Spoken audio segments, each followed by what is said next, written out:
obviously through the course of history, beginning with Jesus Christ and going all the way up, you pick it, Mandela, Gandhi, Reuben Hurricane Carter, there have been people persecuted for things that are important. I mean, I think Jesus obviously had battles with, I don't know what his issues were really. I think like wheat or fields or something. Gandhi's issue was something about India. Hurricane Carter, I think, killed somebody. And I made a prank phone call. So, I mean, Mandela was falsely in prison for like 30 years. So I don't know where I'm going to rank myself.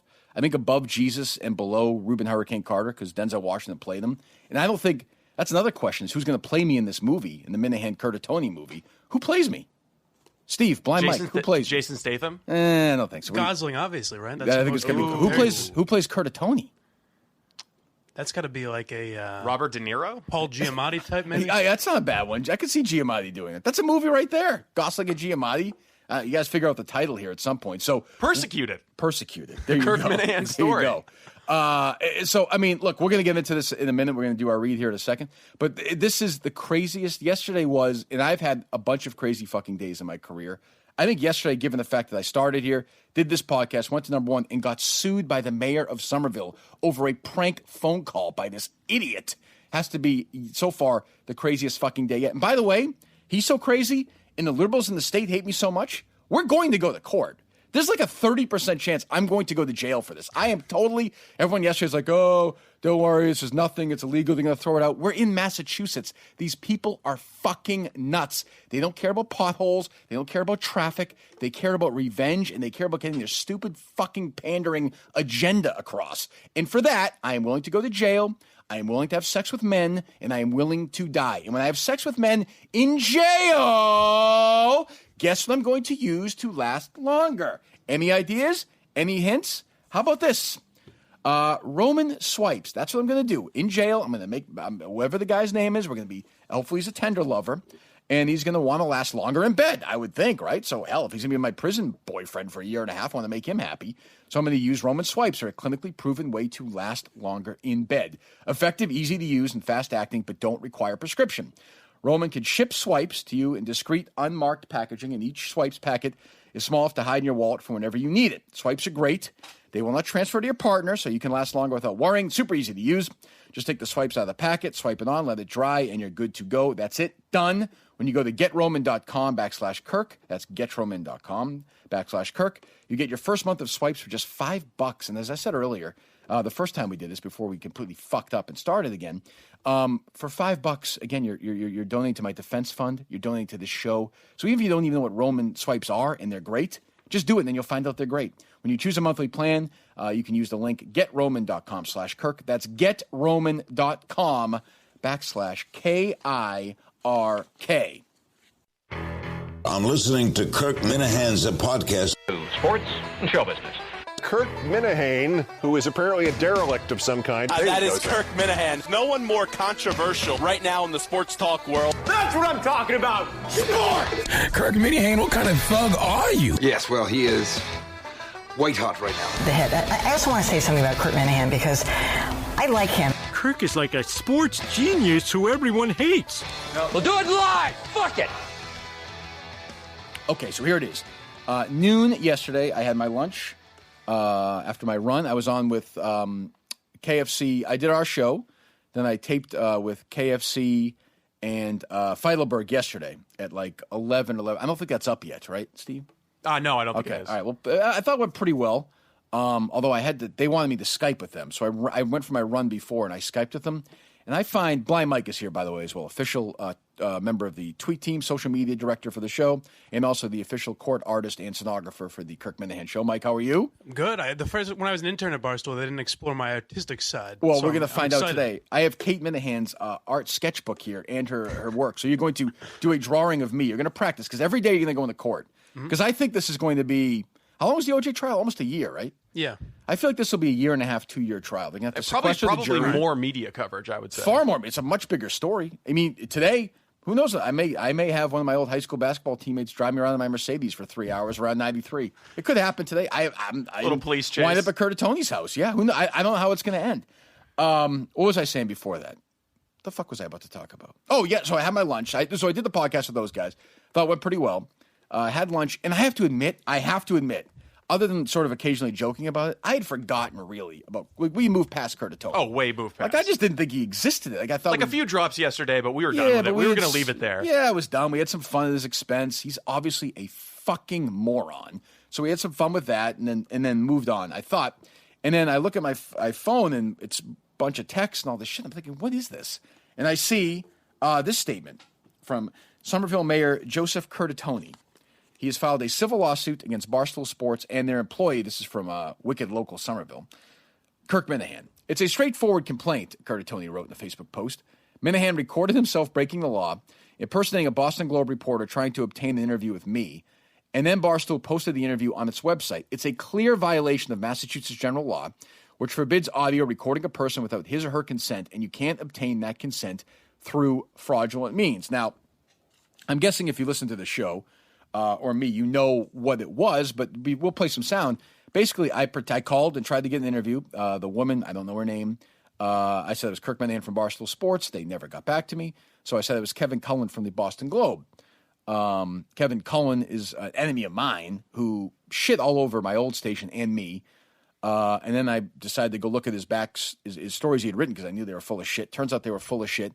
He lied about where he was at the marathon coverage several times. And lied about a bunch of other stuff too. And is also Kevin Cullen don't report nothing unless it's fact. He's also one of these guys. Like we have to get a bunch of old Cullen sound like I used to play in the old show because it's just funny. I mean, he's one of these guys who positions himself as like this tough street, like knowledgeable fucking guy, and he's just totally full of shit. He's essentially a parody of like a TV detective. That's who Cullen is. Well, I guess so. I'm gonna play. I'm sorry, Joe. I'm gonna play the devil's advocate. I'm a fighter. I've been a fighter my whole life, obviously.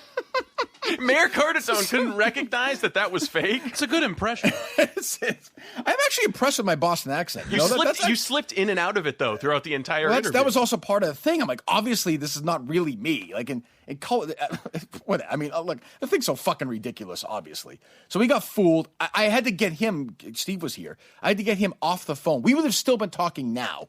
If I was the one who's not going to hang up. He called you back like 5 times saying like, oh, there were a few unanswered questions. I want to like start this interview back up. And I was like, we're all set. We're good. And obviously he's embarrassed. And he's also, by the way, let's not forget, a total panderer, and somebody who loves to be in the news. Curtatone is doing this not because he thinks he has any legal case. He doesn't. He's doing this because he knows he'll get in the news. He did this with the Sam Adams stuff. What the hell's the fucking guy from Sam Adams? Jim Cook. Jim Cook? Not. I think it's Coke. Jim Coke. Is it? I think it's Cook. I actually think it's Cook. I think it's Cook. Yeah, I think you're right. It's Me and Kirk agree on this. Yeah, I Blind Mike's right aside. now. You guys win. Majority wins. I think Blind Mike's actually right in this one. Whoever it is, Cook, whatever, donated to Trump, right? And Curtatone fucking flipped out and was threatening to pull Sam Adams beer in Somerville from like restaurants. They weren't going to serve it because the guy who owns Sam Adams beer had the audacity to support somebody who 65 million Americans fucking voted for. It's just lunacy. And he's done this time and time and time again. He did it with those fucking idiots who blocked 93, the highway, a couple of years ago, remember? Yes. Those fucking losers who were, it's... And if I was... we should talk to some residents of Somerville. Because I want to know, like, I don't know if Curtatone's paying for this or if the city's paying for it. You're going to find out today, Steve? Yeah, we're going to submit a public records request. But, I mean, the city government in Somerville is so corrupt, they'll probably just say, oh, sorry, no records. Don't have anything about that. True, it'll be bullshit.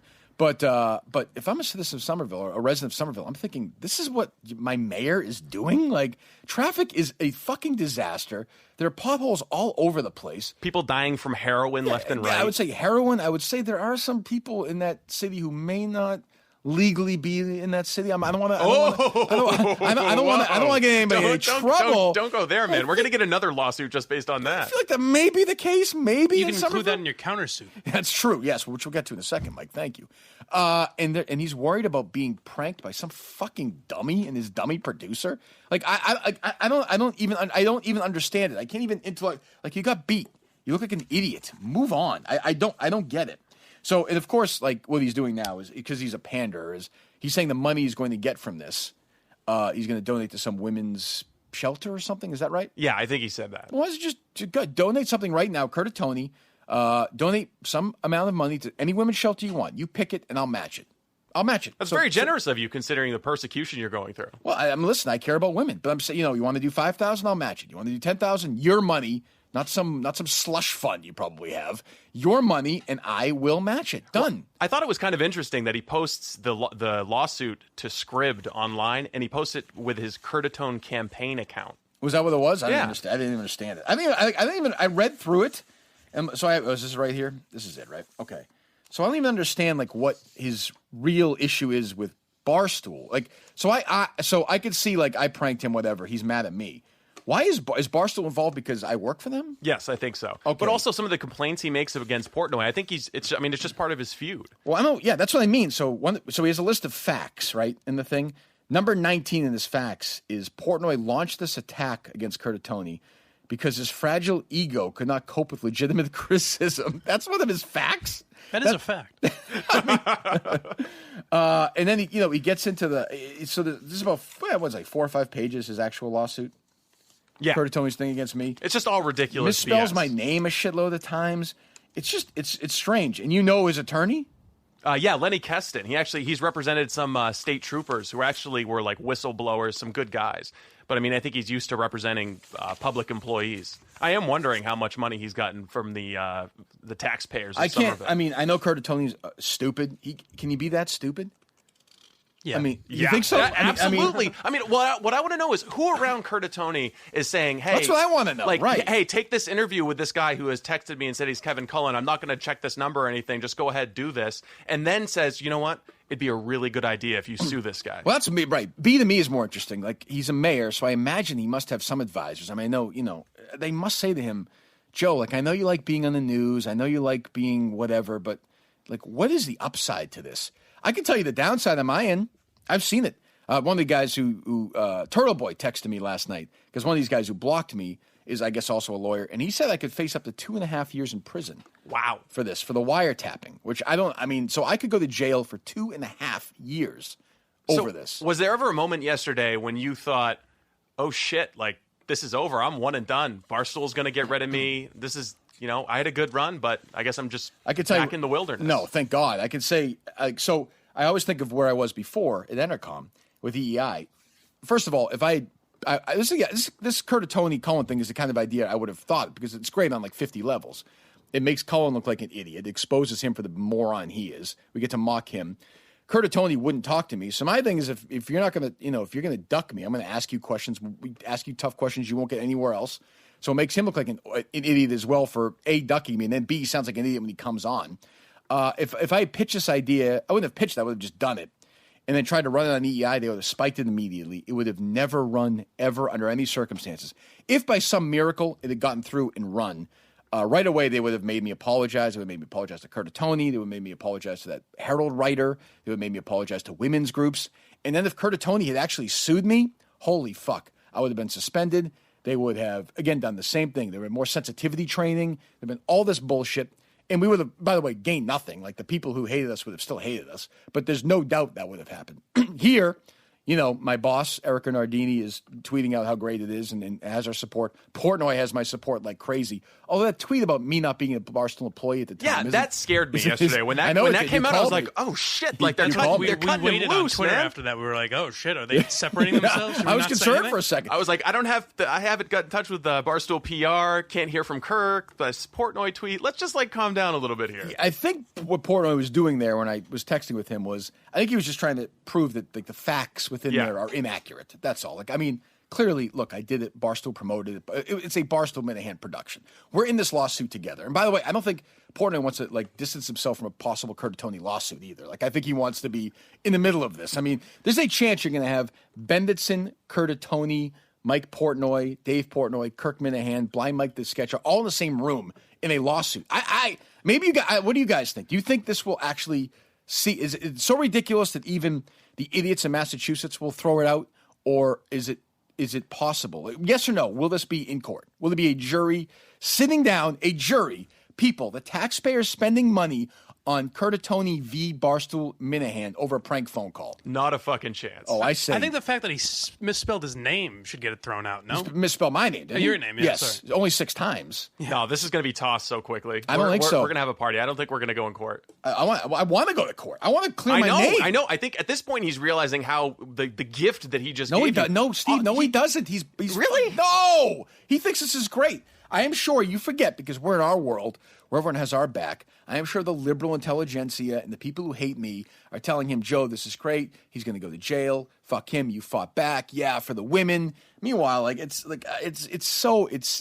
fucking stupidest thing ever. Well, there are some people who believe that, though. I was getting messages from people yesterday saying, Steve, I hope you know what you're getting yourself into. Like, oh, looks like it's a bad first week for you at Barstool. Is this your former employers? Or No, just like former followers, people texting me. Although yesterday we did have a Border Patrol agent in on the old show, and the new producer thought that it was the police there to arrest me because the Border Patrol agent showed up with a badge on. Yeah, it sounds like it sounds like professionally there are people in your life concerning you to get like arrested. Spooked. Yeah, a little spooked. Well, how are you going to get arrested? I'm not even named in the lawsuit. I wish I was named in the lawsuit. It would have been great for my street cred.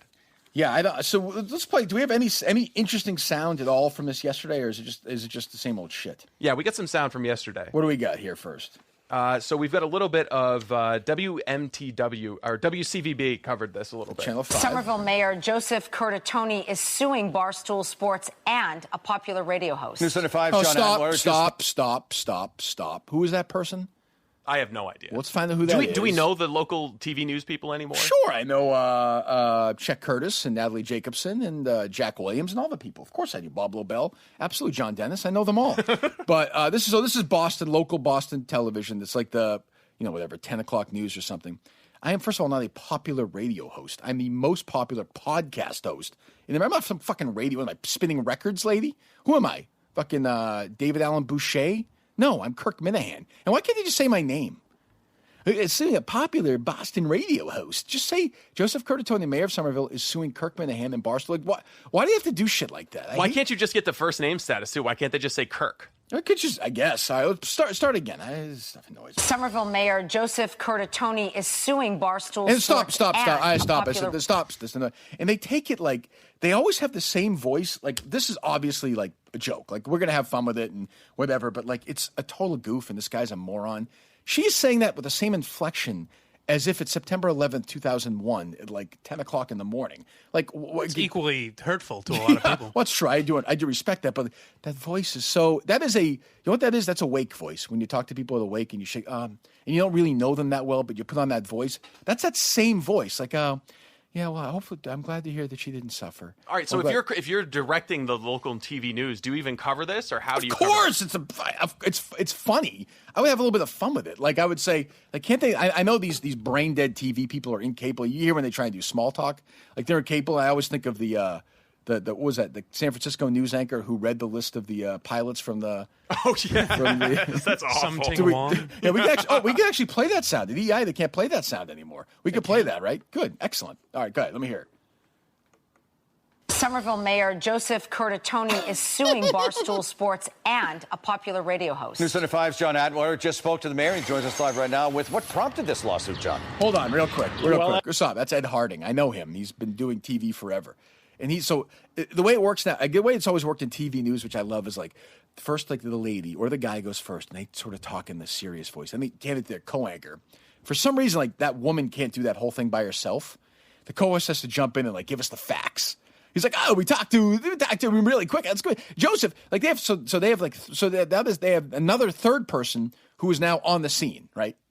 Just like standing in another room, maybe with a camera to make it look like they're like 12 miles away. Like Curtatone's office, reporting on the scene. Yeah, it's just fucking incredible to me. Go ahead. The mayor says that he was recorded illegally during an interview, so he filed a lawsuit today. Here is a portion of that recording. And then the portion that they actually played was you getting his consent to make the recording, which totally kills his fucking lawsuit. Have they said my name yet or no? No, not yet. They didn't? Ed Harding didn't say my name? Popular radio host. Who else could that be in Boston? That's a good point. That's a good point, too. Now, the mayor says former radio host Kirk Minihane impersonated Boston Globe columnist Kevin Cullen. He's now filing a lawsuit against Minihane and the often crass Barstool Sports blog. The often crass Barstool. Like that's should be proudly crass. Is that like a shot? Meanwhile, this guy, who is this guy? Can we find who this guy is? Like, I don't know any of these. I'm sure he's TV a guy who like probably goes to Barstool. He sounds like he's a guy like his 30s or 40s. Like, he's definitely checking out some babe pics. Yeah, he's just reading it or just talking. Like when he talks to his friends, he just talks about dumb shit. like Barstool does, but because some microphone is on or something. It's oft crass. Unlike us, we do television news and we're slowly fucking dying. We 300 people watched this last night. Go ahead. All right, so this is what Mayor Curtatone told. This is his exclusive comment to Channel 5. I don't want to get what's that syndrome where you start seeing people like if you see them in court and like it's like I heard Stockholm syndrome. Is that what it is? Where you start to fall in love with your captor, your persecutor. Oh, that's exactly what it is. Yeah, we don't want to have that happen. Oh, I heard. I mentioned this podcast yesterday. The excellent O.J. Simpson podcast by Ron Goldman's sister Kim, and she would see O.J. in court every day, and she would feel sick to her stomach because she knows this is a guy who ruined her life. And I feel a little bit like that way, honestly, about Curtatone. This is a guy who could put me in prison for 30, 40, 50 years because, correctly, he got pranked. He thought I was Kevin Cullen when I was Kirk Minihane. And to me, it's hard to argue against that. All right, let me hear. Do you have a prison that you would prefer to go to? Have you been scoping places out? Because I tell you, I will agree to smuggle you in stuff in prison. I appreciate that. Cigarettes. You want some cigarettes? I know you don't smoke. I know. You can trade them. They're currency. That's yeah. true. I'll stuff some cigarettes up my butt and smuggle them in for you. I grew up in Billerica, so for a couple of years. Maybe I'll go there. I guess it's pretty close. Home sweet home. Friends. Yeah, it's not. I don't think that would be that bad. Go ahead. Let me hear Curtatone. They've been called out for their commentary, their rhetoric, their conduct that is sexist, that is misogynistic, that becomes a cover for racial comments as well. Can I just ask for an example there, Mr. Mayor? Kevin Cullen? One example. Is that you? I don't see well. Well, you're blind. I mean, at least you have a fucking excuse. So we can actually play some of the cuts from the phone call where Kevin Cullen. I mean, this is the most impressive interview that Kevin Cullen has ever given in his life. But I think for the non-Boston people who might not be familiar we laid with it out. I mean, he fucking he's a guy who he's the Metro columnist for the Globe. Took over the spot from Mike Barnacle, who was another guy who made shit up. Cullen came in, and he's one of these guys, like, he would act like he was better than. Typical Globe asshole. Acts like he's better than, acts like, oh, you play in your little dirty sandbox of, like, sports talk and guy talk. And I worry about the important stuff, like, my old buddy Sully, the firefighter, who retired after 42 years and can't afford his, bullshit. And I would read his stories over the years, and I always target him because I was like, this stuff seems way too clean, way too neat. Like, life doesn't work like this in his stories. Everything worked out in the end. And I mean, I should go back. There were some fucking ones that we didn't even do. There were howlers like you wouldn't believe. It was incredible. Which whatever. So when the marathon bombing 5-year anniversary happened, he wrote a story. Chris Curtis handed it to me that morning and just kind of smiled at me. He's like, you got to read this, my old producer. And you read the story. Maybe we'll tweet it out today. We should. And it just smelled so fake. He put it, and he wouldn't quite say he was there, but he talked about how you could taste the marathon bombing and smell the fires, and at night he could see it. He also talked to Bob Ryan in the podcast about his PTSD after the marathon bombing. And of course, we found out he wasn't there at all. If anybody else had uncovered it other than me, the Globe would have fired him. I mean, imagine if the Wall Street Journal had done it, or he'd have been the New York Times. He'd be working at McDonald's or something. To me, it's better he's still there. That's a win. But I was like, you know what? I'll mock this whole thing by having this idiot interview this idiot about this fucking idiotic topic about a towel. It's a fucking idiot buffet. It's a friggin' idiot fuck fest between me and idiot, Cullen idiot, Curtatone idiot, the story idiotic, the whole process idiotic. And now, but does lead to, ironically, a very serious lawsuit. So this is me as Cullen talking to Curtatone? Yes. All right, go ahead. You can help me out. Like, where's the racism? Well, it's about support. Look, a lot of these. But if it's easier, I mean, I want to take these stooges down too. But I just need examples. It makes it easier for me. What are we doing? Like, what the fuck are we? Why am I doing? What am I doing? Do I have to buy a new suit for this friggin' trial? Do I have to wear different suits? I mean, you that a reporter called Barstool's suit, like, I want to take them down, and he didn't question it at all? Well, Curtatone, I learned when I was talking to him, he doesn't fucking listen to a word you say. So I actually believe that he didn't even know it was like me or Cullen. He just wants to talk and talk and talk and talk. And he's one of these. I don't get, like, what is his end game? Like, does he think he's going to be like the president one day, or do you think he's going to be like beat Barstool? What would even beating Barstool look like for him? What's that, Mike? After this, he's got a lot of publicity. He can make a run. I don't know what is he going to be? Like, what is the win for this? Because obviously, look, he's not. I mean, this is going to probably get tossed. Sadly, I think Steve is probably right. My understanding is that financially, there's not a big hit. That even if everything goes wrong for us. And there's a chance that I guess the attorney general could say we're going to do criminal charges against me for wiretapping. I don't think that's going to happen, given the people I spoke to. If it does, it does. But, you know. We're going to have to start a GoFundMe, the Kirk Minihane Legal Defense Fund. Our attorneys are not cheap. We're going to talk to these guys as the day goes on. But do we have any other specific? Yeah, no, we got a ton of sound. Really idiotic, clearly this is the stupidest fucking phone call of all time stuff. Yeah, those were well. So it was well reported that Barstool was having parties where they were dragging. Oh, that's the other thing. Very good, Steve. Very good. That's the other thing. So if I'm Barstool, one of the things that Curtatone, one of his facts, is that Barstool was just home for rape. Yes. And he repeats it in the interview several times, and then eventually backs down. But he just said, "Oh yeah, no, it's been reported. No, but it's a fact. Rape vans. But it's in this, right? It's in this thing. It's in this fucking whatever you call it.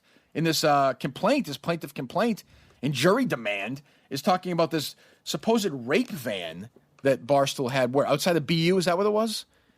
Yeah, no, I think so. Is that That's right, Mike? Where the blackout parties were? Yeah, blackout parties, which has never been ever corroborated by a single person, right? I mean, I know a woman who now runs the Massachusetts National Organization for Women said that it was abhorrent if it was happening, but there's nobody who has ever even come close to stepping up and forward and saying anything like that has ever actually happened. Am I correct? You haven't seen my wallet video. That's what occurred.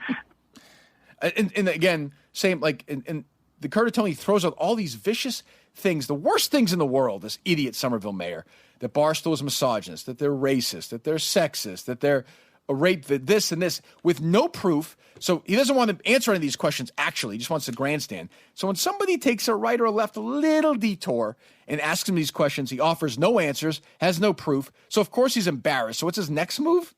To fucking file a lawsuit? Because does it bother you? And I'm trying to figure it out. Does it bother you that when I've asked you and Marissa I called and nobody can give a specific when I say how are they racist, how are they sexist? Gives no example. You know why? Because it's not true. There's nothing remotely true about it. I mean, if it was true and you have examples, then we have a discussion. But there's nothing true about it at all. But I'm going to guess that Portnoy is going to say to me, we partnered with the Bruins. The Bruins reached out to us. We made a deal. And then all of a sudden these people started calling us toxic and racist with no example. Hold on, with no examples. Then they decided to say, well, I mean, if someone called you a racist or called you you'd want to fight back. Again, like I've talked to you for 60 minutes, no examples. I haven't seen examples from anyone else that they're racist, so it's confusing. So that came near the end of the interview, and for the beginning of the interview, he was just talking at you, but by the end of it, you were just like, no, hold on, sit down and take this. I'm going to tell you that you have no facts, you have no support. And he has nothing. He doesn't have a thing, so now he's going to sue us, which is, I mean, it's great. I mean, I thank him. I can't thank him enough. And then, of course, all the greatest, the people who want to bring us down, the Globe, the Herald, all these people. So some guy from the Globe, Milton Valencia, reaches out to me. I don't know. Never heard of him. I've never, of course, Why didn't they put Kevin Cullen on this story? He's still writing a column. He should write about it. Yeah, I mean, he should. It's a story for the ages. It's interesting to me. He should take credit for it. I think it's the best interview ever done in Cullen's name. It's true. It's the most news he's ever made, other than getting fucking busted. So Milton Valencia reached out to you first, Steve? Yeah. No. Well, he reached out to the show account. Oh, he reached out to the show account. Yeah, I was fielding all kinds of media requests yesterday. Right. So I called him and he said, do you want to have a quote about this lawsuit? And I gave him this quote. I said, the Boston Globe has long been a home of rampant sexual harassment and blindly liberal bias. Anyone who subscribes to the Globe is a fucking idiot. And I said, are you good with that? Are you going to run that? He said, we're probably not going to run that. I said, okay. Do you want to come on the show tomorrow? And he said, nope, I'm good. And then Boston Magazine. This was a good one. Who also, by the way, had a hit piece on me from this my fault. I let this fucking guy follow me around for 2 months. It's another fucking idiot. You let him follow you around for 2 months? Well, I mean, we did 2 interviews over the course of 2 months. I mean, I privately knew it was going to be good because if he did a hit piece on me, it's great. I don't, do I want somebody to do this fair really down deep? Do I really want somebody to say, you know what? They're all wrong, and you're exactly right, Kirk. Of course not. Where's the actual fun in not having any enemies? I'm trying to find this guy who texted me yesterday. Where is it? Here it is. Hi, Kirk. These people are not real. It's Spencer Buell from Boston Magazine. Spencer Where is Buell. like these Globe writers and like he's got to be Spencer Buell the third. Probably right? the way these guys look with their glasses and the hair and they're like in this weird factory where they put them together. Like they look at Blind Mike right here. Okay, look at him. He's got these fucking weird shorts on. These terrible shoes. He's a bizarre looking guy. Like he looks like he's a real motherfucker. He looks like a regular. He looks like a regular guy though. Which I'm giving you a compliment. This is a compliment. Oh, I've been complimenting you. If this guy has a legitimate lawsuit for being embarrassed by Barstool Sports, don't I have like a $multi-million? I mean, come on. You could bring the whole place down. That's true. But see, the thing is, when I got to the parking lot, what did Portnoy throw in your face? A wallet. Portnoy threw a wallet in his face. Yeah. I mean, You don't see me crying about He it. embarrassed you, humiliated you, took advantage of I'm thinking about joining this. We could get a civil suit. It's gonna be a class action lawsuit. That's what I meant. Because the thing is, when I showed up this that morning, would also be a civil suit. You're right. There was not one. I saw a Blind Mike walking around the parking lot. There was not one piece of me that thought, "Oh, that might be Spencer Buell." No, that might be a Boston Mayor. I was like, "Oh no, that's Blind Mike. We never met before in our life." And as I said on Barstool Radio yesterday, and I can't help it. I cannot really help hurts. it. I know, but I can't help it. Blind Mike's one of these guys where I like him. I really like him. He's been super loyal. I think I've been loyal in turn, best I can. Absolutely. But when I look at him, and in your blindness is getting worse, right? Oh yeah. It's Every day. That's funny to me. I can't help it. Like there's something funny, inherently funny about your struggle in you losing your sight. You summed up my entire life, like all my struggles, in one sentence because you said.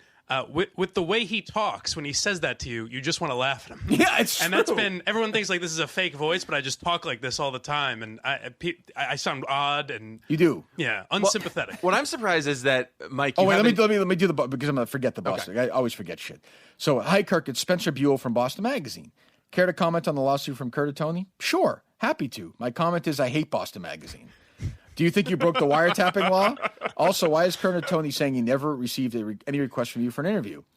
I don't think I broke the wiretapping law, and I can't speak for Curtatone. He can barely speak himself. and that was it. That one didn't make it. But no, well, the second one they did print you saying I hate Boston Magazine. I saw that. I did see that. I give them credit for that. Good for them. Yeah, no. Boston Magazine, as much as I've battled with them, seem to have a better sense of humor about things than, like, say, the Globe. The Globe is just fucking humorless. Like they just have no. They have a selective sense of humor. Like they can pretend like things aren't funny when they want to advance their agenda. Yes, that's true. And they can't laugh at themselves. Well, I know they laugh. One guy laughed another guy one time when he picked that sophomore in the third round of the intern draft that they had. He was like, "You picked her," and they all had a big laugh about it, and they went home. That's about the only time I can remember them laughing. What else? Anything else of note here before we get into this other stuff? I think you can hit Get Roman. Oh, we can do Get Roman again? Excellent. Okay, let's do that one more time. We got to raise money for your legal defense fund, Kirk. Let's go. Shit. Well, so I had people tweeting at me all day, and let's tweet out because I know the Roman people started following me as well yesterday, which I appreciate, and I do appreciate, by the way, sort of the. It's so different than before. Like you can pick the things that you want. If I didn't want to do something to these at Barstool, you could just say no. And when they pitched me Get Roman, I think they thought, oh, he's going to be against this. Oh, it's got this. But absolutely not. Like people want to last longer in bed. It's a real issue. Blind Mike has this issue, don't you, Mike? Of course, yes. Well said. I mean, so you got to cop to it. I don't want to disagree. I like this product. Who hasn't had this issue? There's no reason, Mike. There's no reason, Mike. When I throw to you for something like two words is a perfect way. Simplicity is great. I'm good at radio. You should listen to my podcast. Swipes, we will. A clinically proven way to last longer in bed. And all kidding aside, that's what everybody wants to do. Man and man. Man and woman. And again, I am totally, Roman can help me out with this. Woman and woman? Are we good? Are we not good? Do we need it? I don't know if it's woman to woman. I think this is a product that applies to the male equipment. It's a penile thing. But okay. my question is for you, Kirk, because you are, I'm guessing, a very experienced lover. Oh, incredibly so. Do you conceal this from your partner? No, do you just sneaky rip it open, wipe it on real quick, and then last swipes. longer? You're fucking proud. You wrap your arms around it. It's the best product there is. Bring it right home. Now. Hey, honey, of course. Look what I got. Of course. You go to GetRoman.com, Kirk. You get the first month of swipes for just $5. Again, guys, if you want to last longer in bed, this is the way to do it. A great price. It's safe. They're not going to transfer to your partner. You can last longer without worrying. Go to GetRoman.com/Kirk. GetRoman.com/Kirk. You get the first month for just $5. Please do it. By the way, tweet the show. Tweet me if you do that. That'll help us out as well to let these guys know. I saw it yesterday how much you appreciate the product, how much you're helping us out. GetRoman.com/Kirk. All right, what are we doing now? All right, that's good. So you can fuck around for a little bit, but I think we can take a 10-minute break, and then we'll have Dave Brown.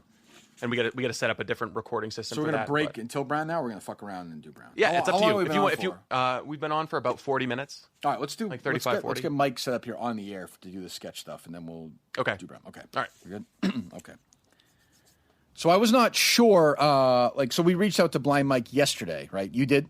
Yes. Yeah. Which is weird because I could have just that's a very, for me, sort of big time. You shouldn't be bothered with something like me. I understand. But I do read. But we will sometimes have conference calls and tech. So I have two little worlds. I have the Steve world, and then I have like the MHB Blind Mike world. It's like two different worlds at once. But yet you guys, the three of you, correspond without me, right? Yeah. We're good pals now. We talked about this yesterday. Is that true or no? Because I don't sense a lot of love here. I like Steve. But of course, you're blind, so you don't really know who's here. Yeah, no, this is the first time we've met in person. I think we have a great working relationship. What is a typical Steve, Blind Mike, MHB?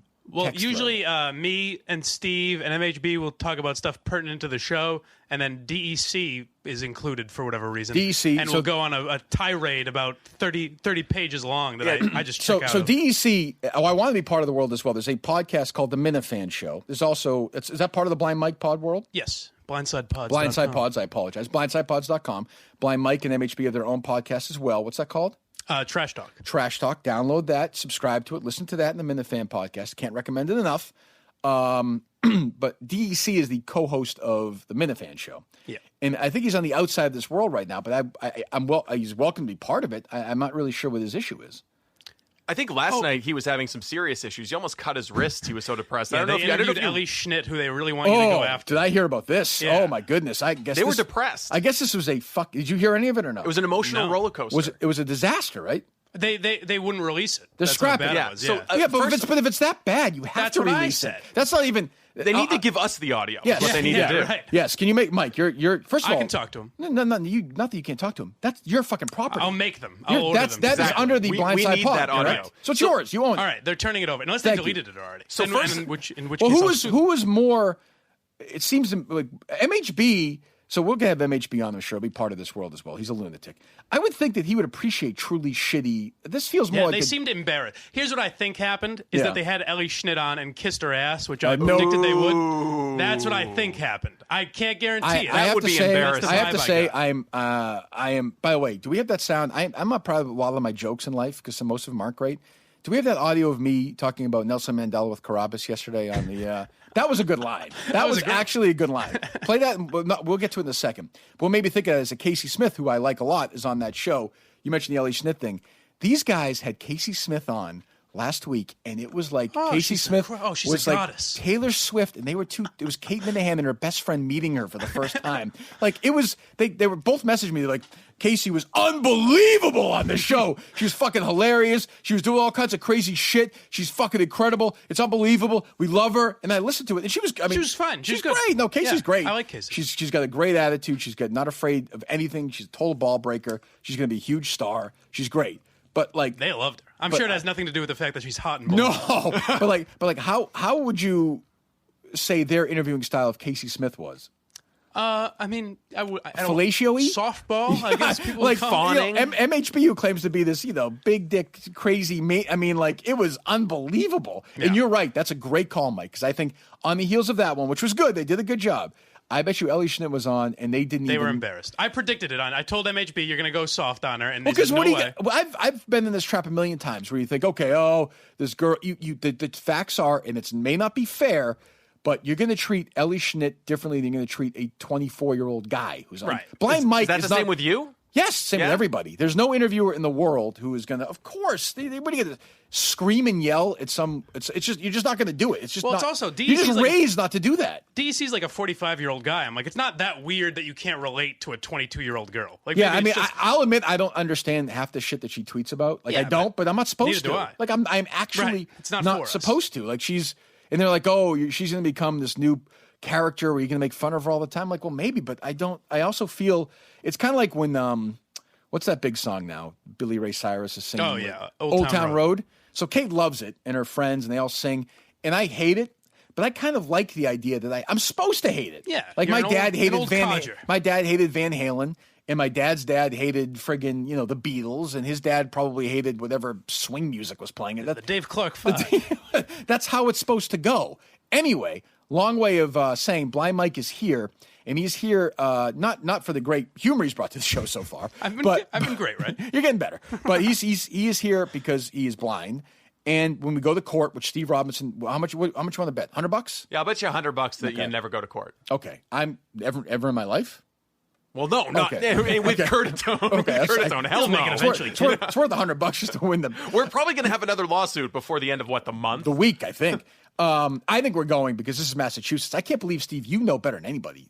Of course, it fucking works. All the judges are crooked, but I think that at some point the embarrassment will sneak in. I mean, you think reason will have its place? I haven't seen a single person saying that you should actually be worrying about this. That makes me. Makes me worried when I hear that. Don't say that. Don't. No, jinx I'm saying that everyone is coming out and saying this is a waste of time. This is a waste of taxpayer. I hate resources. bare feet too, and like the idea of people. I hate those flip flops they wear in jail. Like that's the biggest concern for me. It's not being raped, but having to wear those flip flops. I'm so worried about that. Before we get to the court sketch, what is your what's statement? What's your opening statement to the judge? Start, Your Honor. Well, that's how it works, though, right? Because it's a jury. I have a lawyer doing this. William Bendetson will make that case for us in about. Yeah, but your lawyer's going to be so good, they're going to let you talk openly. Could be. What kind of? So what's a basic? We need to talk to somebody who's in prison. Can we do that tomorrow? Find someone who's in prison. Yes. Might take more than 24 hours to arrange a prison. We used to have people call us from prison all the time. We got. I mean, are we gonna? Do you think Blind Mike can smuggle a cell phone into prison? But they're making cell phones really small nowadays. Let's reach out. Can we reach out to somebody who has recently been incarcerated for a long time? Yeah. I just want to have a conversation because we've all seen the documentaries. I've read the books. I've seen the shows. But I need to know whether because I'm going. I think there's a 30% chance. Maybe we can get Anthony Weiner. Maybe he's recently incarcerated. That's true. I'd love to talk to him about it. He was in Mass. I want to know. He was out in Shirley, right, or wherever the hell it is. Not Shirley. What the fuck's it's where Zarniev was. Not Walpole. Devens, I think. Devens. So I want to know what it's like, what the food's like. Do I have any control over that? How good are the TVs? Because a lot of the movies and television shows you see at prison, they have TVs in there. Like, so if I have a TV in my room, no roommate, some books, and I'm in there for 4 months. No kids? Yeah, I actually have a buddy that went to prison for like 2.5 years if you want him on tomorrow. Yes. What did he go for? I'm drug dealing. Perfect. Yeah. You want to set that up? Yeah. Excellent. Mike, see, I imagine you're equal felons, so you know. Well, perfect. So Blind Mike is here because I need a court artist and stenographer, and I think it'd be funny to have somebody blind try and draw me from far away. So I have Kate Minahane's art book here, Mike. All right. Her sketchbook. Here it is. It says Kate's book. Not insulting that it's a young girl's. Which she's a good artist, though. I mean, look at okay. This. She's legit. Wow, that is pretty good. She is. Oh, that's going to be much better than whatever she's 12. She also, I think, has a Kirk. She did a drawing of me at one point, too, by the way, but I'm not going to let you cheat and use Was it that. in the same, like, anime style? It was, I don't know. I mean, all these girls can draw like this. It's so bizarre. Like, is she going to be pissed that you look at stole this. her portfolio? No, I asked This is her like for something it. for her application to art school. I asked her for this last night. She asked why, and I tried to explain the answer as best Daddy's I could. going to jail, okay? Pudgy blind man. So I don't know, Mike. Do you want to just take? So we have all the pencils here. Okay. We have all this, and so we're going to have you sketch me as if I was in court and you're a court artist. You going to be able to do that? So not as I would see you now, but as if you were in court. No, that's fine as you see me. This is a trial run for you. Okay. How many fingers do I have up? 3. Okay, there you go. I didn't even put my This is going to go great. You know what's crazy is I was going to put 3 fingers up, so maybe you have some sort of weird. We have that kind of a connection. He might not have the sight, but he's got that 6th sight. How is your vision now versus, say, 6 months ago? 6 months ago, I don't know, but definitely the first time I was at Barstool, it's worse. Okay. Which, if they can, I can't imagine it getting worse than that. But yeah, it's definitely getting Why worse. Is that funny? Why is that funny to me? Is that I bad? don't know. You don't find that it's funny? kind of cool. You have like like the 1930s sick carnival barker. You get a sick, It's true. If your voice was more like, are you at the point let me tell now? you something there. Are you at the point now where you're going to start using like Braille? No. Okay. No, Will you be I don't totally think blind at some point? Well, when I was a kid, they told me it wouldn't get any worse. They're like, you're fine. This is it. As long as you can deal with this. It's what happened? Easy like, sledding ahead. What's the kid like? What? So I have it's called macular degeneration, which is a hereditary thing. If both parents have the gene, like neither of my parents are legally blind, but like my grandfather is on my mom's side and someone on my dad's side. So I have a 1 in 4 chance of getting it. Home run. Yeah. So any brothers and sisters? I have a brother who doesn't. He was like a star athlete. So I'm actually surprised that when you came in, the first thing you didn't do was like touch Kirk's face. We've worked together. I tried. We did a podcast. I tried the first time. We did a podcast that was spiked. We've done together recently. So all right. So you're gonna do this. You're ready to go. Mm-hmm. Good to go. Okay. So we'll have Mike do that. Maybe we'll have Mike do that while we talk to Dave Brown. Yeah, I think that'll work. Who is Dave Brown? The Dave Brown who hates me on Twitter? I don't know if he hates you. He was defending you yesterday. Oh, I think he's was? a reporter for the Concord Monitor. He's done the Minifan show. I think he likes you. Yeah, he's done. Oh, that's right. He did the Minifan Pat's show. beat writer, I think. Okay. Oh, is he actually? So we're gonna have two Patriots beat writers who are lawyers talking to us about this case today. Yes, they're both going to be trying to make the case to be your attorney. Bendetson was pushing hard yesterday. I gotta say, look, I'm gonna give Dave Brown. I'm gonna have an open mind, but who do William Bendetson in court? First of all, this will be on court TV, right? I have to think. We'll find a way to exist in that form anymore. No, it doesn't. No, what is it now? We would find a way to pair. We'll pair. That's what I mean. True TV. Yes. Well, I mean, obviously, we are first-class phone hackers and wiretappers, so we'll rig you up with a little button camera. If I'm we'll wiretap, find a way. Let's do some real, so I can make some freaking money off of it. Like this. You want to wiretap Elizabeth Warren's phones or something? Yeah, I would like to do that. All right, so Dave's going to join us here in a second. We're going to go over this whole case, and then Blind Mike is going to sketch me and. Maybe during the Bendetson interview, he'll be a court stenographer. I kind of want you to write furiously during it, Mike, and see. Maybe have you read it after. I can see do how that. it goes. All right, so Dave Brown's up next. Yep, Dave Brown's up next. Let's talk to Dave. Let's go. Dave, what's going on? Not much. How you doing? I'm all right. Dave Brown, an attorney who also covers New England Patriots. We're going to have two attorneys on to cover the New England Patriots here, who are going to be part of this. Are you ready to be part of this dream team, Dave? Are you ready to take? I am ready. Second chair next to William Bendetson. Do you have any? Well, William is my junior counsel. I've been covering the Patriots. That's true. Well, I've been covering the Patriots longer. I've been a lawyer longer. So, like William, he's a good guy. But you're not. But you're not. You're not insane. You don't make insane. Like to me, the most important thing when I hire a lawyer is that they make absolutely crazy videos on Twitter that make no sense. That to me is sort of priority number one. If that's your criteria, I guess William is your man. You're fucked. You have to be never. So you are on Twitter. I think in the past you've not liked me, correct? Am I wrong? I thought that was true. No. I think on a case-by-case basis, there have been times when I've disagreed with you, and I think there are times when I've agreed with you. And I think in this particular case, I think what Mayor Joe is doing here is a little outrageous and using the courts in a way that I don't find particularly acceptable. Well, so you're a lawyer. First of all, what is your expertise legally? Mostly business, general counsel type work. Okay.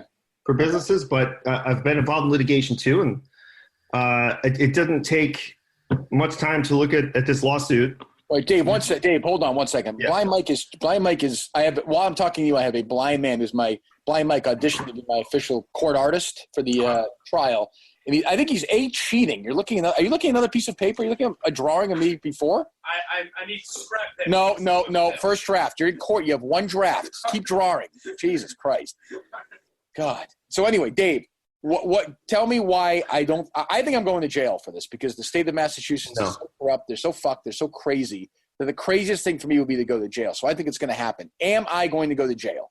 Definitely not. 100%. You're guaranteeing me. I certainly don't see jail as the remedy here because the mayor filed a civil claim, which exposes you to monetary damages only. So it would take a rather angry court to decide that you should also go to jail for this. But they could pursue – I saw one of these lawyers last night saying they could pursue criminal charges if they wanted to. So the state could do that. They could. The Attorney General. The Attorney General could do that. Who hates me, by the way. Just keep that in mind. Okay, except it's not a very strong case here. And I think, when you file a lawsuit, you're taking the chance to set up the chessboard in a position that's the most favorable to you. Mm-hmm. Mayor Joe has set up the chessboard and checkmate against himself. How so? Because to have a finding that you intercepted somebody's communications, you have to secretly record the conversation. I did not. You very clearly told Mayor Joe that he was being recorded at the beginning. On the record, on video. People are very upset about this with me on Twitter. They say it shouldn't be this way. They say it can't possibly be this way. Unfortunately for them, the courts of Massachusetts have specifically said it is this way. They just weighed in on this, right? Recently? I saw some story, no? Well, I'm not sure which story, but the Supreme Judicial Court of Massachusetts in 1976 in a case called Commonwealth v. Jackson. Commonwealth v. Jackson. Yes, I know well. So once they said there is a finding that the recording was not secret, they don't even have to get into the issue of consent. It doesn't matter whether Mayor Joe consented for you to be recorded, for you to be recording. He knew that the recording was happening. And by the way, it's really tough for a public official who thinks he's speaking on the record to a media organization to think he had some kind of privacy interest, which is also. Dave, Dave, can I make a case for Curtatone? Does he have any defense? Does it help him at all that he's really, really stupid? Is that in the court of law going to help him? Well, listen, I can't judge his intelligence, and I'd say this. I'd say I probably agree with him more politically than you, and I don't really know your political views. But I'll say hold on. Let's take a little detour here. This is what drives me nuts with people like you. Politically, in what way? I guarantee you're as socially liberal as you are. I guarantee it. 100%. Probably, or maybe. And like I said, I'm allowing for I don't know what your politics are, and I think his politics are more on the record than yours, probably. I don't know, but yeah. Okay, but I'm just saying. Forget that. As advice to the mayor, let this go. For one thing, he's playing your game. He's playing Barstool's game, which is a no-win situation for him. He's embarrassing himself. He's making this is a terrible use of the court's time. There are facts in this that were clearly just set up to make Barstool look bad, to make you look bad. They have nothing to do with the case. They're just references to objectionable language, references to things that the court might not find particularly savory, or the media might not find particularly savory, but have nothing to do with winning this case. And this is not what the courts are for. He has damaged his pride. His pride has been damaged. You got him. You made him look stupid. And he needs to take the loss and move on and not set this example that every time someone embarrasses you, you run to court, you file a lawsuit. In your experience, what success rate would something like this have of even actually getting to a jury itself? I don't think that it should. I think it should. I don't think it should survive a motion to dismiss. Now, they could amend the complaint and they could come back with something better. I don't know what that would be. I don't know what charge against you or what claim against you in civil court they could make that improves this case. But I'll allow for the possibility that might exist. But as it's written, as this complaint is currently written, the way that you could lose would be if the courts of Massachusetts completely rewrote the law, ignored all of this case law, overturned it, and said, basically, that's how much we don't like Kirk. Do you think it's so the people were complaining to you yesterday, essentially saying it's bullshit that somebody's allowed to be pranked and have it be released publicly. Yeah. That's essentially the case, right? Well, I don't think that's – well, I mean, look, it's a law, and that's why we did it. We checked. We knew what we were doing before we did it. Yeah. I guess I can understand, I suppose, why people be upset about that. But, I mean, like, is it really that big? I mean, I don't know. Is it really that big a deal? I mean, I guess I could see that. I could argue it's a good thing. Because of the – well, my argument why I did it is essentially because Curtatone wouldn't talk and answer these questions. He's making these, I think, you may disagree, baseless accusations against A, me, and B, Barstool, and he won't answer any questions about it. This is the only way he would do it. You know, I think that people have their beliefs about you and about Barstool where they may find certain things objectionable, and it's hard to argue if somebody feels that way. But I don't think that Mayor Joe understood what those arguments were. I don't think he had any frame of reference for why people found Barstool objectionable when you got him on the phone. Now, I can argue that it's a good thing to be able to approach a public official the way that you did. And it manifests in two ways. One, people kept referring to Sacha Baron Cohen. There were so many times he would get a person on the record saying something crazy because he pretended to be something he wasn't. And then you also have situations, and I believe that the reason the law and the courts have gone this way is because in law enforcement, you have officers who are undercover, who are pretending to be someone they're not. And so if they don't have a warrant, but they get somebody to agree to be on camera or recorded, that gives them a little extra leeway. So there are positive uses of this practice that people who are defending Mayor Joe seem to find pretty detestable.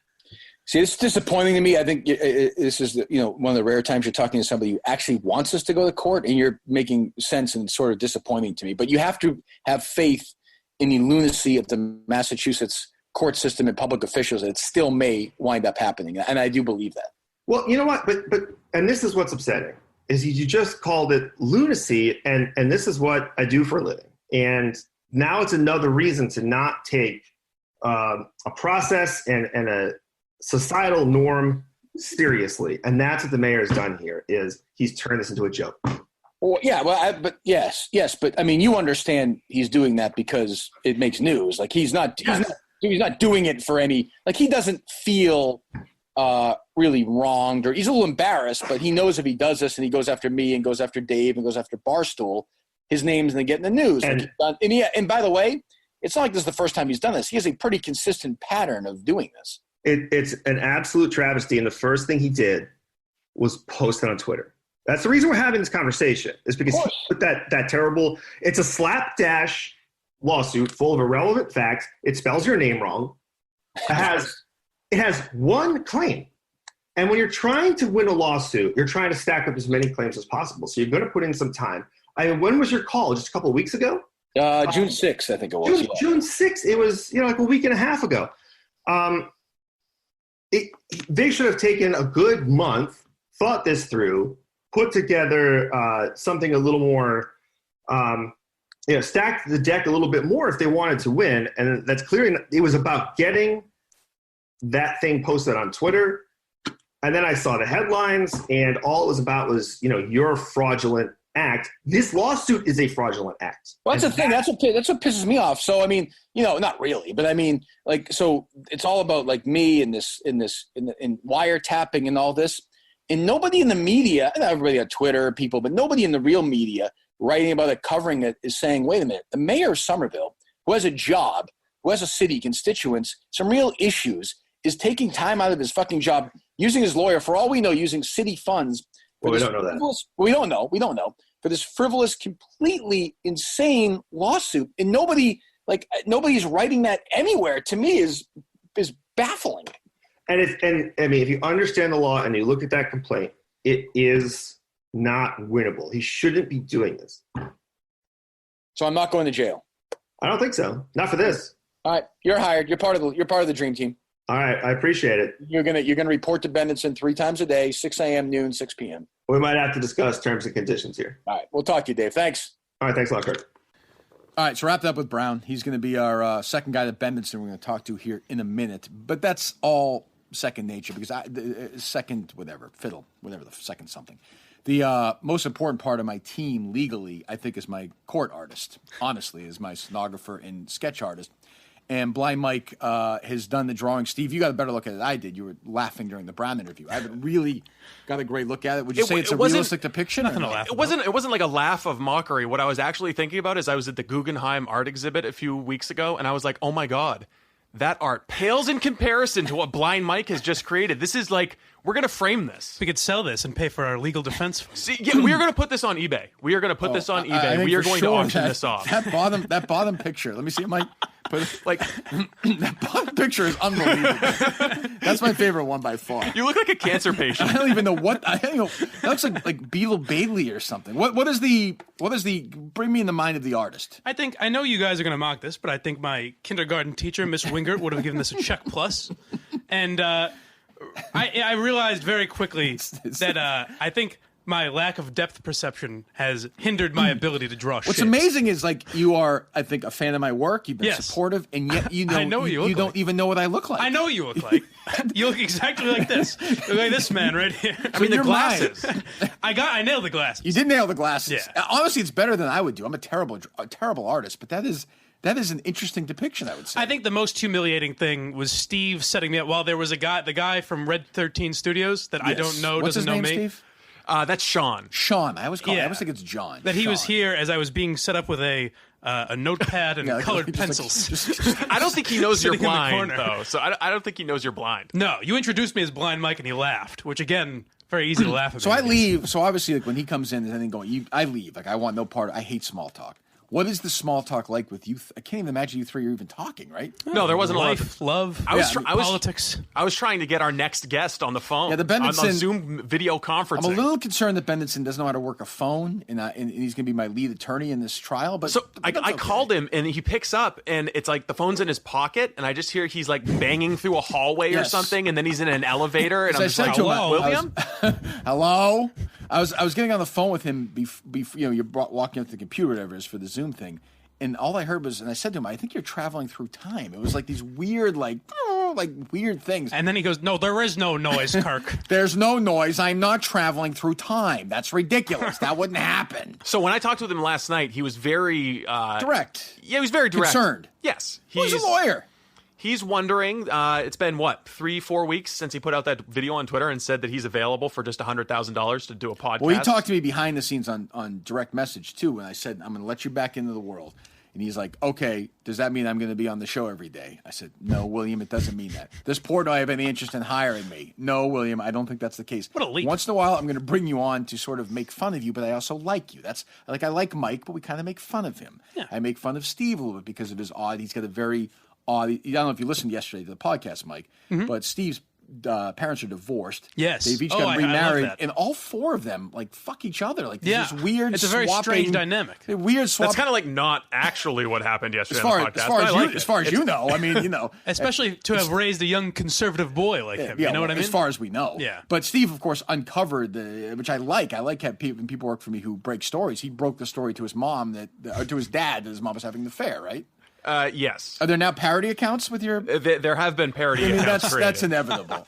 I saw the one with the picture like by the beach or something. That made me laugh. Yes. My dad and my stepmom have a parody account. Are I expect the first of many. Are they aware of their newfound fame? Or you know, I haven't talked to them about it. The podcast was what, like the top 13 podcasts in the country according to the Apple charts. Number one in the world, but according to the Apple charts, number one in number sports like and recreation. As it number one as in we sports speak. and recreation. Yes. Yeah, they have not heard yet. I don't know. I haven't talked with him yet. Okay, were you comfortable? We had such a nice Father's Day. You know, I didn't want to get on the phone and be like, "Hey, by the way, you know, I was on this podcast talking about, you know, your sex life." That's true. What'd you do with your dad on Father's Day, Mike? Me? Yes. I didn't. I texted him Happy Father's Day, and Did that it was say Happy Father's Day when you that texted it to him, or was it just some random bunch of letters? Or? Actually, I made a typo. And I spelled fathers Faghers. I swear to God. That's funny. He said, "I hope you meant fathers." Where's your dad live? Wilbraham, Western Mass. You couldn't go out there? I mean, that's about as close as we are. Where I text him, you know. Oh, good. Thank you. So thank you for saying that. So now I can talk about your. What's the relationship with you and your dad? What happened? It's fine. There's no. So my parents were divorced when I was really young. Did you? Well, obviously you wouldn't have caught your mom or dad. You didn't see it. Did you smell something? Or? No, I think they just hated each other. Naturally. All right. I'm sure it was my fault, as most children of divorce. And you have one brother. Just you and your brother. I have a brother. Well, now I have two stepbrothers as well that I've known forever. From your dad or your mom? My mom. Okay, go ahead. Yeah. My parents got divorced, and my dad was always like around, like he lived nearby, and we'd see him sporadically, but like also not around. Mm-hmm. Like I'd say he's a good guy, but not necessarily the world's greatest dad. He's not a good father. I certainly didn't learn a lot of life lessons. Does it hurt you? Does it hurt you that your father is not a good father? Is that something that you felt like you needed in your life? As a blind kid, I would say it would have helped. I don't know. I've had you and Dave Portnoy as true. father. Well, how about your stepfather? You have a stepfather. I would say my stepfather's probably more of a father figure to me. Where do they live? East Longmeadow, Mass. Oh, they're way out there as well. So you didn't see them on. You didn't see him on Father. Do you say Happy Father's Day to your stepfather? I texted him as well. Yeah. Do you say Father? I got to correct. I got to correct. You got rid of the G. Yeah. He deserved the correct. How about your stepfather, Steve? Do you reach out to him? No, I texted him. I mean, it took a little while. To get there, but now he's proven that he's like a great stepdad. So you said Happy Father's Day? Yeah. I texted him Happy Father's Day. I mean, he didn't get a gift. Do you say that like when you say that to him? Are you saying it to him like Happy Father's Day, like with your real kids, or are you saying that like as Happy a son? Stepfather's Day? Yeah. No. It's like Happy Father's Day. I am acknowledging that you are worthy of my mother. Right. You know, you are welcome into the fold. Well, I think it took me like 5 or 6 years. Making love for decades. I mean, this is nothing new. Well, I got a question for Blind Mike. When you texted your biological father, did you say, "Hey, Dad, Happy Father's Day. Thanks for the recessive gene"? Yes, I thank him for that all the time. So, how often do you talk to your dad?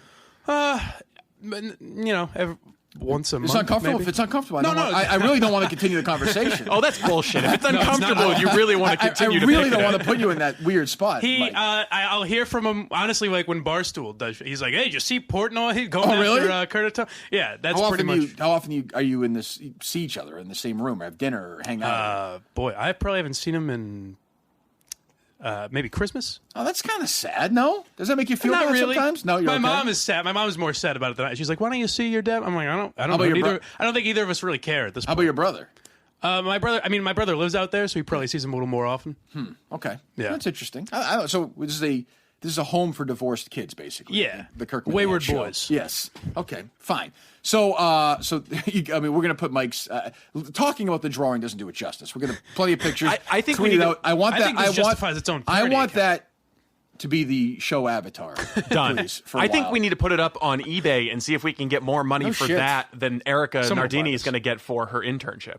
I saw that. Yeah, I saw what Portnoy's doing some pizza review charity thing as well. How much will you raise for that? I don't even know. I've heard at least $10,000. Jesus Christ! I thought the bidding was up to $25,000 Okay, for, maybe for it's more Erica's now. internship. Is that I true? think last night it was up to like $25K. Jesus, someone's going to pay for 2 Christ. weeks. Jesus.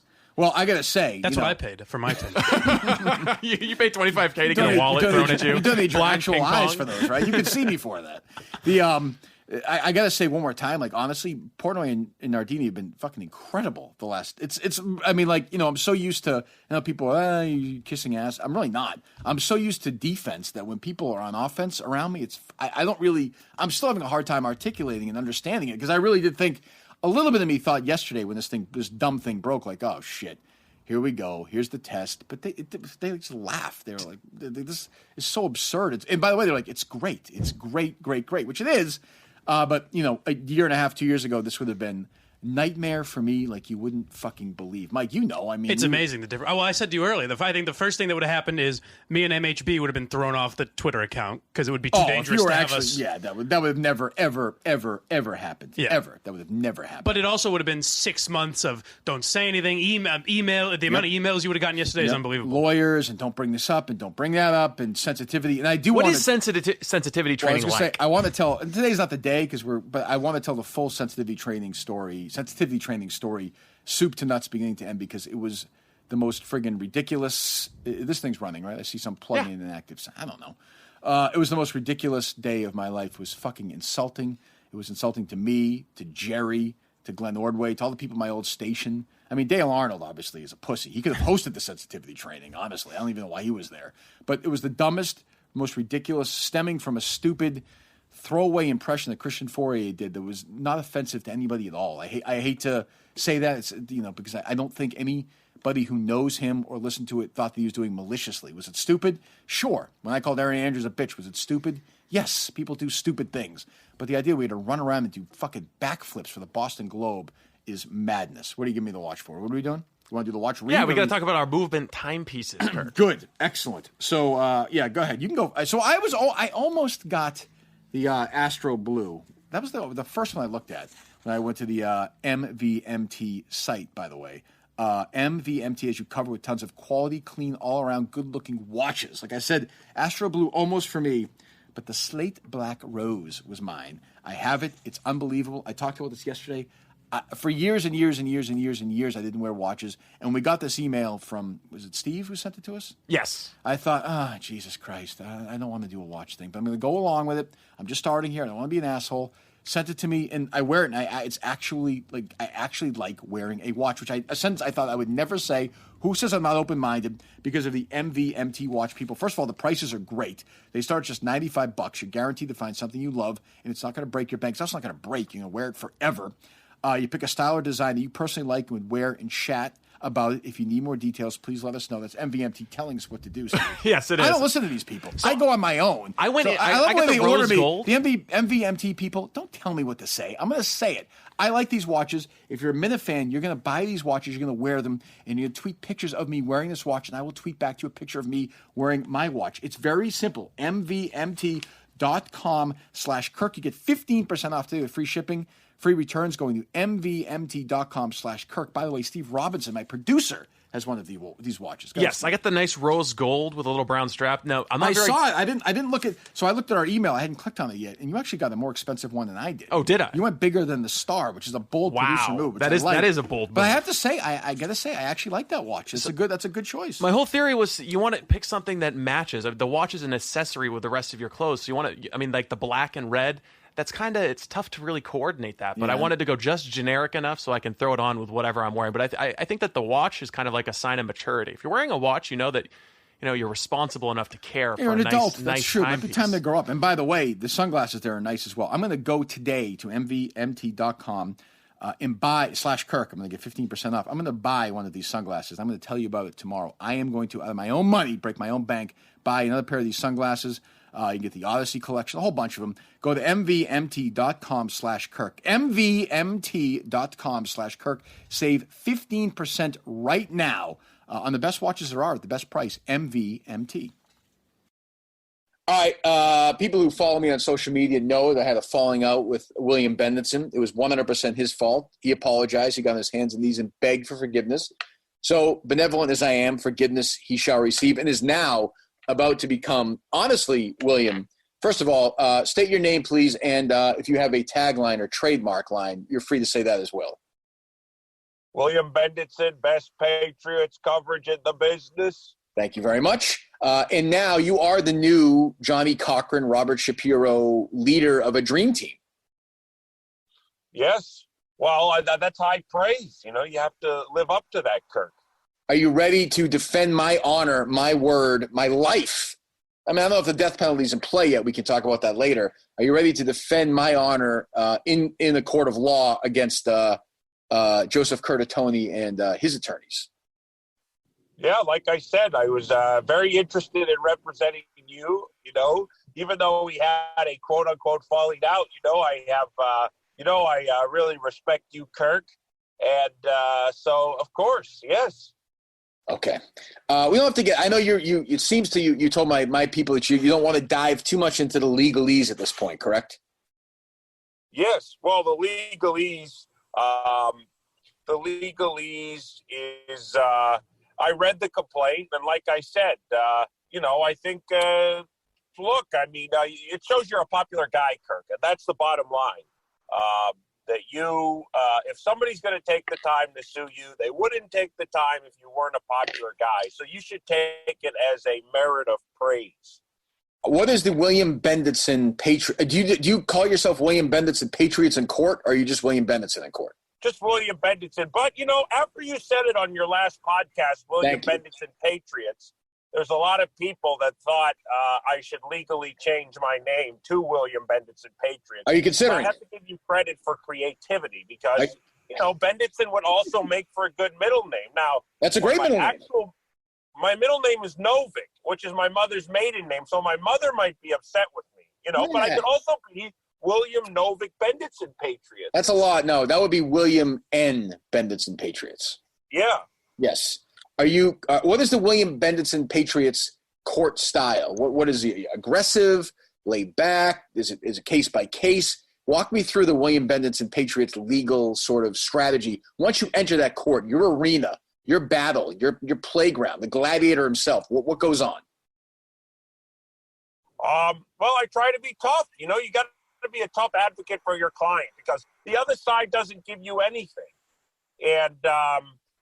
And so I wouldn't, if I'm representing you, I wouldn't back down. The other thing is I really take it my client's case. I mean, I have to be honest always with my client about, the merits of their legal case, but I fight as hard as possible for them. What if we're in the middle of the trial, let's say, right? The trial's going on. We're at day 14, and it's really big momentum about to happen. But yet at the same time, big Patriots news breaks. Will you walk away and tweet something Patriots related and do a video in the middle of the trial? Or is William Bendetson Patriots client first while it's going on?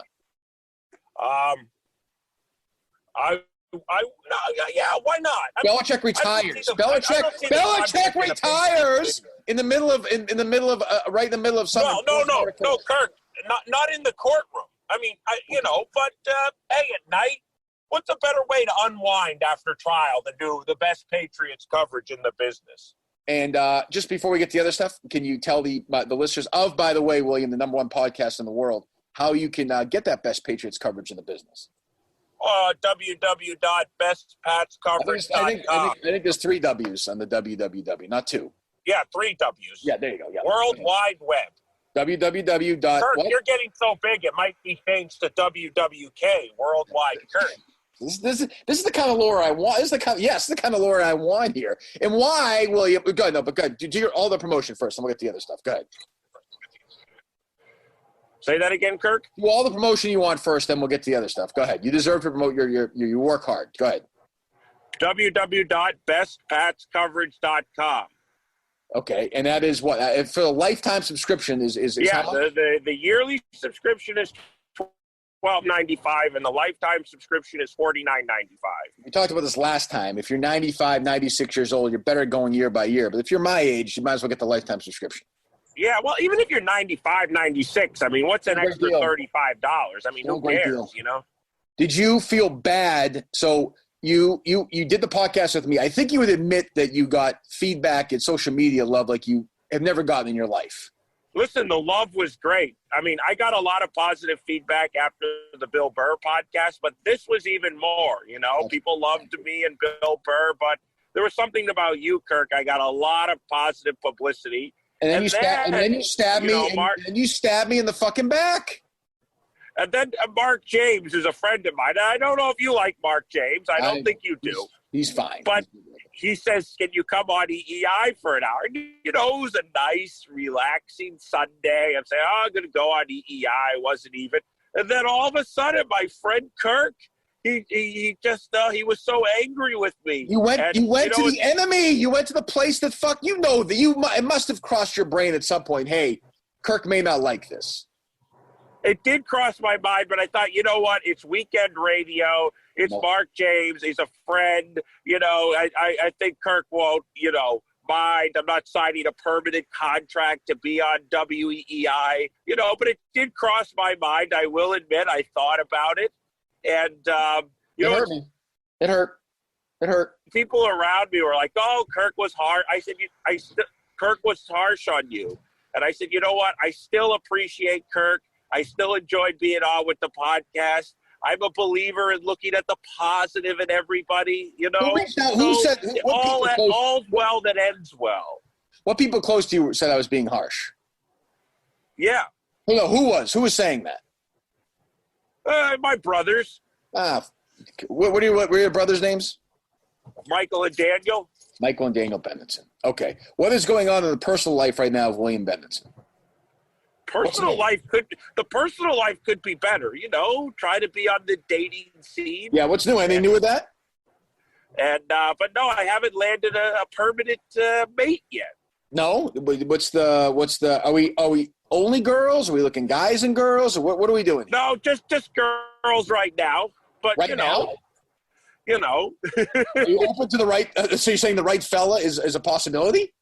Listen, you know, hey, if somebody has enough money, what can you do? In this business, absolutely. You know, Kirk, only you are really doing so well in this business. Oh. Everybody else is sort of struggling. So, you know.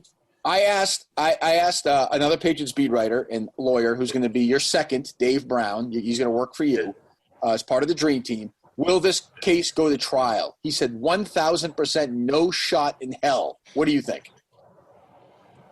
Well, it's a good prediction because I think the stat is like 97% of cases settle. So I would say very low chance, but you never know.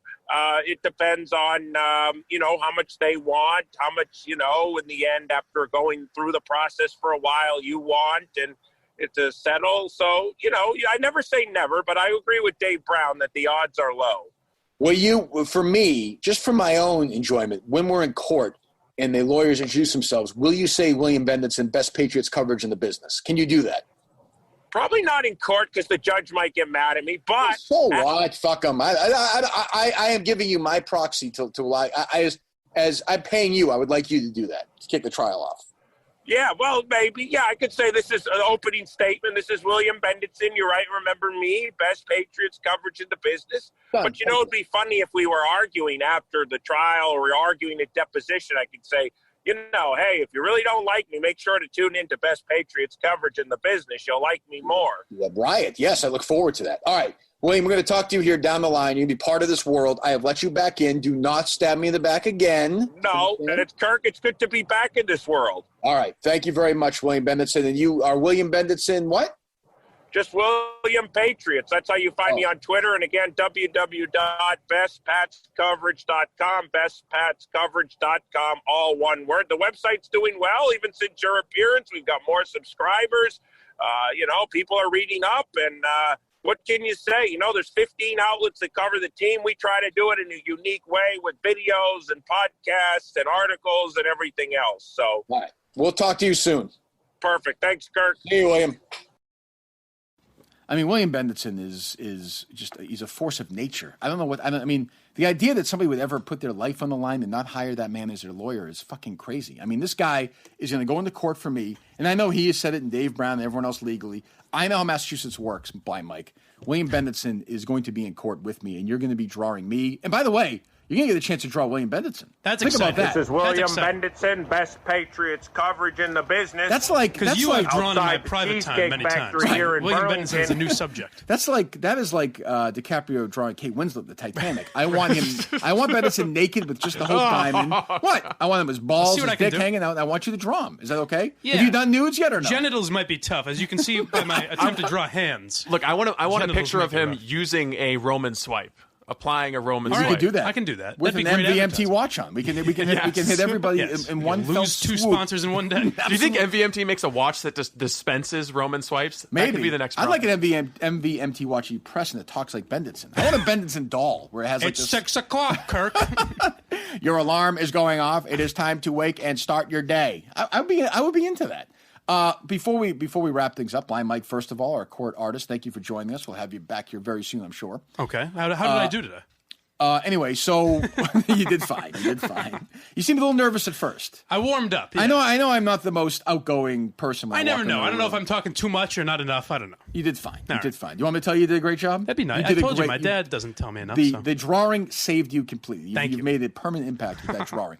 Can we wrap up with my favorite rate? Because I got so much feedback on this yesterday, and I blew this. We should have got to this earlier. This big time. Did you listen to this, Blind Mike? The big time. I heard what you were talking about yesterday. Podcast? I don't know if I've heard this new. I think it's time for big time baseball. Do we have the open to? So if you listened yesterday, the company that didn't want me to do podcasts for them. Instead elects to do podcasts like Big Time Basketball with Brian Scalabrine. And also Great name. They put in, like I said, they spend a weekend, they sent people away, let's come up with an idea, and they came up with Big Time Basketball. For baseball, I'll give them credit. Like, they probably were like, oh, Big Time Basketball is a little fucking boring. So they went away, they came up with an idea for a baseball one. They came up with this one. I don't know if you like this or not. Big Time Baseball. Which I think it's brand. The following is a presentation of Radio.com Sports. Jesus Christ.